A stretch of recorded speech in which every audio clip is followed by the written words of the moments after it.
Mao Zedong's new marriage law. What would you do? Would you want to meet your bride or groom on the day of your wedding? Would you want to start your young years tied to someone you just met? If you wanted to travel or leave your village, would you want to be forced to marry someone and take the same job as the rest of your family? For thousands of years, marriage in China was arranged by families, never considering the individuals being married but the family members. What is an arranged marriage? Some arranged marriages were worked out by neighborhood councils or work units. These marriages were set up to keep the young people from leaving the community or choosing a different line of work outside of the community. Members of a fishing community did not want to lose potential fishermen to a farming community. Many brides and grooms are not consulted or even known to each other prior to the marriage. Why arranged marriages? Traditionally, marriage in China has been viewed as a bonding and bringing together of family instead of individuals. The Chinese view is not that people are all individuals, but rather members of a family. Most communities in China do not see marriage as a religious event like other cultures, but as a family event that keeps families and communities together. While many cultures have approximately 10 to 15% of the population that is unmarried, the Chinese culture has less than 1%. While many marriages today end in divorce, arranged marriages rarely meet the same fate. Some rules about arranged marriage. A man should marry a woman who is several years younger than him. The woman should have less education than the man. Families united by marriage should be of equivalent status. The male becomes responsible for taking care of the parents as they become older. Community and work unit arranged marriages offered job stability and continued status in the community. The couple was to practice family planning. Both parties had to be willing to marry, and no third party was to interfere. If either person had a disease, a mental disorder, or any other condition, they were unfit for marriage. The husband was not allowed to file for divorce if the wife was pregnant, although after a year of the child being born, he is. The law stated that the new democratic marriage system, which is based on the free choice of partners, on monogamy, on equal rights of both sexes, and on the protection of the lawful interests of women and children, shall be put into effect, and that bigamy, concubine, child betrothal, interference with the remarriage of widows, and the exaction of money or gifts in concentration with marriage shall be prohibited.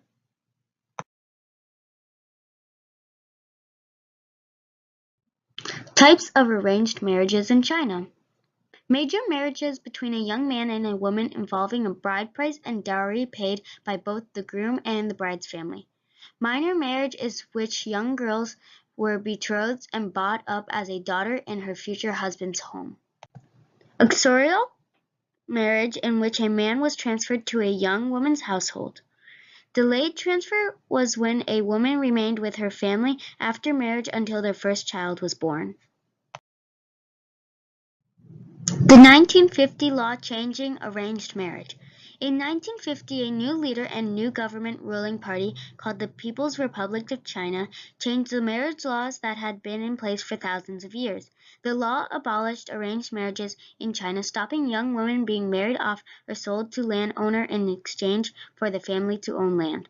The official slogan of the party was, "Men and women are created equal. Everyone is worth his salt." The law raised the marriage age to 20 years old for males and 18 years old for females. Why did Mao change the law? Mao Zedong did not agree with his family's decision to arrange a marriage for him and even refused to participate while leaving the family home. His first marriage was an unhappy one, making him dislike the old traditional ways. Mao agreed with communist Karl Marx that women should not be mere instruments of reproduction, but Marx thought the concept of family should be abolished, while Mao wanted the traditional family to have less power to make way for communism. He also thought it was important to show progressive views of the new party to help his plan. Who is Mao Zedong? Mao was born the son of a peasant that later became rich as a farmer and grain dealer. He was forced to start working at 13 on his family's farm. He was forced into an arranged marriage. He rebelled and left his family home, never acknowledging his marriage. He left to study at a higher primary school. While Mao was in secondary school, a revolt broke out in a neighboring province. He enlisted in the military. Some of his heroes were great military leaders such as Napoleon and George Washington. Mao studied Marxism and with help of Russia's Stalin became the leader of the People's Republic of China, turning the country to communism. Woman hold up half the sky. Quote by Mao Zedong. Off to a rocky start. Upon enhancing the 1950 law abolishing, the law took effect retroactively, meaning all previous marriages that were arranged now would no longer be considered legal. Any marriage that previously involved cash or land exchanging hands were broken up or all destroying millions of families. Struggle sessions were set up as counseling sessions against their spouses and families. Ancient rules caused many to take their own life or murder spouses to avoid damage to their honor. It is estimated that anywhere between 300,000 to 1 million people lost their lives in the chaos and struggle following the law being passed. A step backwards. The marriage laws were updated in 1980 to include the one-child policy. Due to the fears of population growth, married couples in China are only allowed to have one child. This part of the law has also led to problems. Families hoping to carry on the family name has led to missing or unexplained deaths of female babies. The law is also considered a way for the Communist Party to reinforce dominance over Chinese women and families. The one-child policy was part of the family planning policy. 36% of China's population was to have one child. An additional 53% was allowed to have a second child if the first was a female. The positive effects. The new law stopped the feudal marriage system. Marriage would no longer be used to gain land or favor.